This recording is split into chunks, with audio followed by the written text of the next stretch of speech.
Vai lá, Judazinho, zapeia pra gente, vai. Bom dia, pastor Caio, aqui é o Hugo, falo de Itapetininga, São Paulo. A minha pergunta é o seguinte, eu gostaria que o senhor respondesse se os cristãos, os discípulos de Jesus hoje, eles estão reescrevendo o livro de Atos, ou se o livro de Atos se encerrou no capítulo 28. Essa é a minha dúvida, eu gostaria que o senhor respondesse. Fique com Deus, amo a todos vocês, até mais. O livro de Atos Apostólicos se encerrou no capítulo 28. Podia ter tido, podia ter continuado. Pedro estava vivo, Paulo ainda ia escrever muita coisa, iria para Roma, haveria ainda um período longo de alguns anos e provavelmente quase uma década, até a morte, decapitação de Paulo, morte de Pedro, tudo isso. Poderia ter ido adiante e poderia ter seguido outros apóstolos, mas não. Por quê? Porque o objetivo do livro de Atos dos Apóstolos não era escrever uma história inspirada das narrativas dos atos dos apóstolos.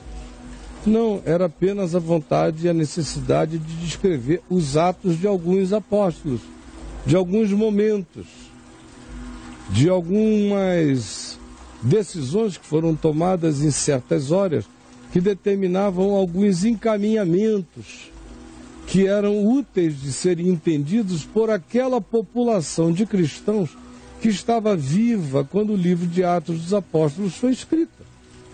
Quando Lucas escreveu o livro e encaminhou ao excelentíssimo Teófilo, ele deixou bem claro qual era o objetivo, era dar a saber as coisas que Jesus tinha começado a fazer e a ensinar, e também as coisas que Jesus tinha dado aos seus discípulos para fazerem depois que foi assunto aos céus, e como foi que esse processo se deflagrou naqueles primeiros anos. A narrativa ali cobre mais ou menos um período de 25, 30 anos, da ressurreição de Jesus até o final de Atos 28, é um período desse tamanho.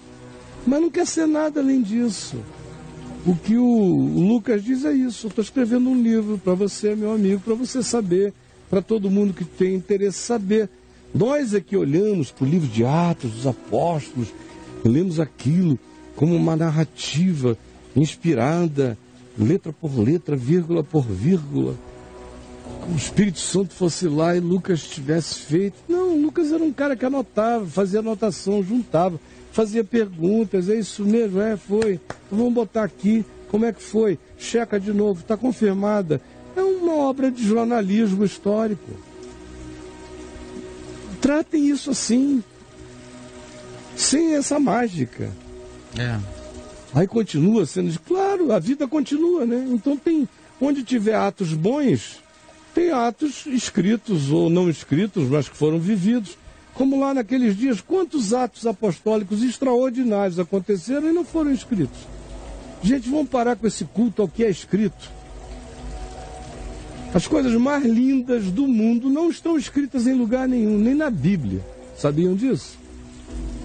Nem na Bíblia. Parece que uma coisa só ganha valor e significado se for escrita. E se for escrita na Bíblia, aí pronto. Tudo mais tem que ter o seu significado a partir daquilo que foi escrito ali. Não, às vezes aquilo foi escrito ali só porque aquilo foi escrito ali. Só porque era importante para quem ia ler aquilo ali. A intenção não era outra, a não ser a imediata. Aí a gente fica com esse culto. O que você está esperando aqui? As obras de Benihim sejam descritas? Ou a do Cerulo? Os atos de Malafaia? Para com isso. Cada um, meu querido, está tendo a sua vida escrita diante de Deus. Está tudo escrito. Os atos humanos, Atos dos Apóstolos, os livros, como diz o Apocalipse, vão ser abertos e cada um receberá segundo os seus atos, segundo as suas obras. O resto é mistificação. O livro de Atos, coitadinho, é uma narrativa para a gente saber de um cara que foi um dos melhores amigos de Paulo, que andava com Paulo. Como é que Paulo chegou a ser quem Paulo era? Porque Paulo entra no capítulo 9 do livro de Atos. Depois que ele entra, quase que só dá ele. ele passa a ser o protagonista de tudo. Então tem uma coerência só para dizer, Jesus foi assunto aos céus, teve o Pentecoste, aconteceu isso e aquilo. Paulo já entra no capítulo 8 como Saulo, perseguição a cristãos. Estevão 9, ele se converte, só dá ele.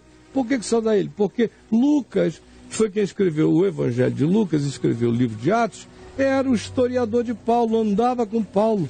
Leia de Atos do capítulo 16 em diante. Como de Trode em diante, Paulo conhece Lucas e Lucas começa a andar. Com Paulo é quando o nome, quando a descrição inclui Lucas pela primeira vez. E ele diz, escrevendo, então, tendo Paulo ouvindo isto, partimos. Até então ele diz, partiram, foram, porque ele não era presente, não era conhecido. Dali para frente ele está junto, partimos. Então o que ele escreveu antes do capítulo 16 foi o que ele ouviu, pesquisou, exaustivamente, como ele diz, acuradamente. E o que ele descreve do capítulo 16 em diante foi o que ele viu em relação a Paulo, que é o protagonista. O livro de Atos dos Apóstolos, na realidade, tinha que ser, muito mais honestamente, seria dizer livro dos Atos de Paulo, porque foi um amigo de Paulo, historiador de Paulo, e os primeiros 8 capítulos foram quase um preâmbulo para a chegada de Paulo. E que poderia ter ido até a morte de Paulo, mas é praticamente um livro de Paulo, sobre a história de Paulo. Mais do que de qualquer outro. Não se esqueçam, havia 12 outros caras fazendo coisas, indo para lá e para cá, viajando, pregando, dando a sua vida. Todo mundo morreu sustentando o testemunho que deram e não estão presentes no livro de Atos dos Apóstolos, que tem esse nome só porque Pedro está lá, descrito de vez em quando. Tiago aparece na beirada e tal.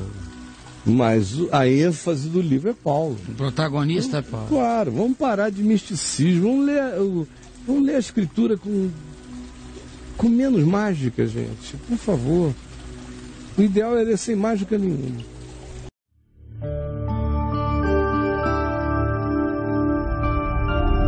Vem me ver TV, o canal é você.